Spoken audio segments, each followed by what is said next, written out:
Humans weren't meant to leave Earth's gravity. So what happens when we do is fascinating. Here's what would happen to your body if you were in zero gravity for a year. In the first few days, your muscles would begin to atrophy, since they no longer have to work against gravity. Without exercise, they'd likely lose about 1% of their mass per day. That means if you went into space today, on day 4, your muscles would weigh 4% less. And by the end of the first month, you'd lose around a fifth of your muscle mass. You might also lose a bit of bone density, around 1% per month. So after a year in space, you'd be a lot weaker and much thinner. But it wouldn't be because you lost weight. Since you're in zero gravity, there's no force pulling you down. So when you try to stand up, you'll float away. In fact, you can move around pretty easily in zero gravity. It just takes some getting used to, since there's no air resistance. Moving around would feel very smooth, and you could spin yourself around really fast without getting dizzy. Eventually, you'd probably get tired though, because your circulatory system isn't built for zero gravity either. When you're on Earth, gravity helps pump blood around your body. But in space, your blood has a tendency to pool around your waist, making you feel pretty uncomfortable.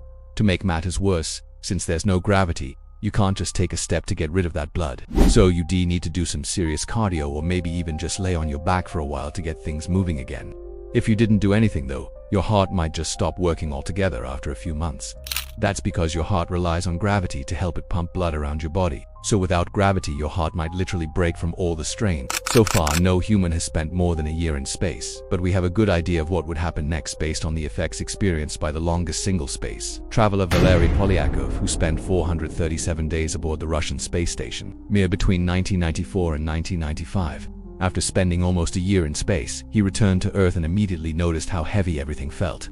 He also had to relearn how to walk, but those were just the easy parts. The worst part of coming back to Earth after a long time in space is readjusting to regular gravity.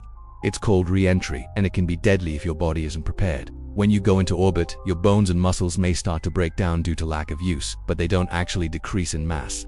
Instead, the fluid inside them gets reabsorbed, making your body overall less dense than before you left.